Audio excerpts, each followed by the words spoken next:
धन्यवाद साथियों, आप सब यहाँ पर आए।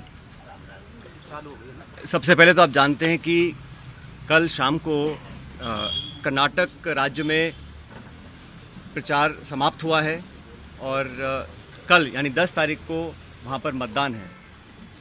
कर्नाटक में जो इलेक्शन कैंपेन हुआ और जो रुझान सामने आ रहे हैं उसे देखकर स्पष्ट है कि वहाँ जनता बदलाव चाहती है और वहाँ की भाजपा सरकार भ्रष्टाचार में पूरी तरह लिप्त थी और हमारी पार्टी का नेताओं का जो धुआंधार प्रचार हुआ उसको देखकर ये बात बिल्कुल क्लियर है कि वहाँ कांग्रेस पार्टी 13 तारीख को जब मतगणना होगी तो बहुत भारी बहुमत के साथ वहाँ पे सरकार हम लोग बनाएंगे।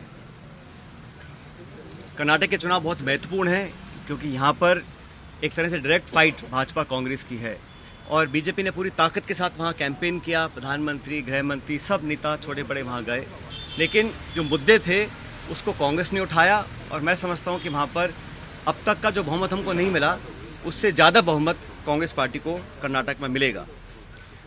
इस प्रचार में, इलेक्शन कैंपेन में जिस प्रकार के शब्दों का प्रयोग हुआ और ख़ासकर हमारे राष्ट्रीय अध्यक्ष खारगे साहब के को धमकी दी गई उनको, उनके परिवार को जान से मारने की, उस पर भी केंद्र सरकार, राज्य सरकार ने कोई पुख्ता कदम नहीं उठाए।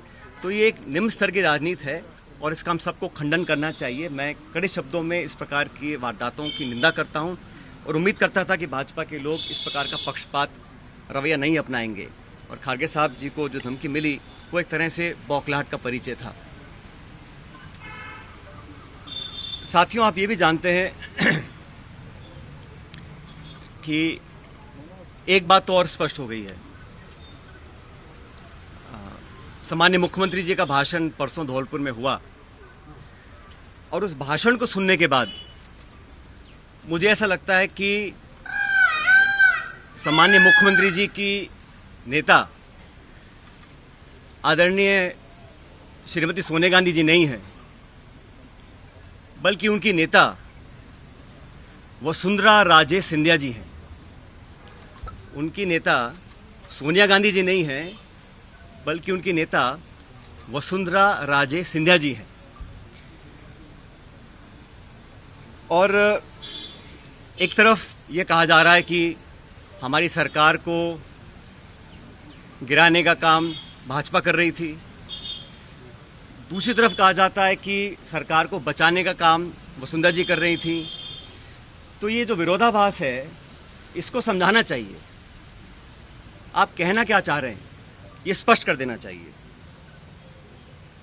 आप सबको मालूम है, सरकार बनने के बाद मैं प्रदेश का उप मुख्यमंत्री था, प्रदेश अध्यक्ष था और 2020 में देशद्रोह, राष्ट्रद्रोह के मुकदमे में मेरे पर कार्रवाई करने की कोशिश की गई थी। अनेक ऐसे प्रकरण हुए और हम सब लोग, और मैं स्पष्ट करना चाहता हूं कि